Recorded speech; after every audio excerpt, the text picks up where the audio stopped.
Nga po, meron po tayong binabantayang low pressure area at ngayon po ay huli po natin itong namataan 435 kilometers sa silangan po ng Baler, Aurora. So ito nga pong LPA ay may medium chance pa po ng development in the span of 24 hours, pero kahit hindi po ito maging bagyo ngayong araw ay magdadala pa rin po ito ng mga kaulapan at pag-ulan, kaya mag-ingat pa rin po tayo kahit hindi po ito bagyo. So itong LPA po ay makakaapekto po dito sa may Cagayan Valley, pati na rin po sa may Metro Manila, sa Central Zone and Calabar Zone region. At yung extension naman po nito or yung trough po nitong LPA ay magdadala rin po ng mga kaulapan sa nalalabing bahagi naman po ng Luzon.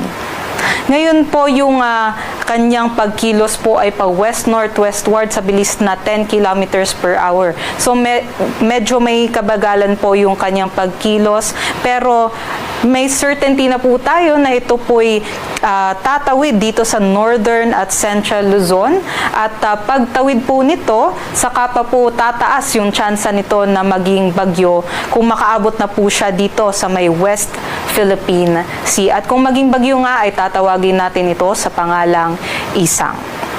Samantala, meron pa rin po tayong southwest monsoon na nakakaapekto po dito sa may Visayas, Mindanao at sa Palawan. Ngayon, magdadala po ito ng makulimlim na panahon dito sa may Palawan, sa may Zamboanga Peninsula, sa Barm, Lanao del Norte, and dito rin po sa may Misamis Occidental. Pero dito rin po sa may Visayas, asahan din po natin ang makulimlim na panahon at mataas na tsansa ng mga pag-ulan, pagkulog at pagkidlat. Pero sa nalalabing bahagi naman po ng Mindanao, asahan naman po natin ang bahagyang maulap hanggang maulap na papawirin at mataas na tsansa ng mga localized or isolated thunderstorm.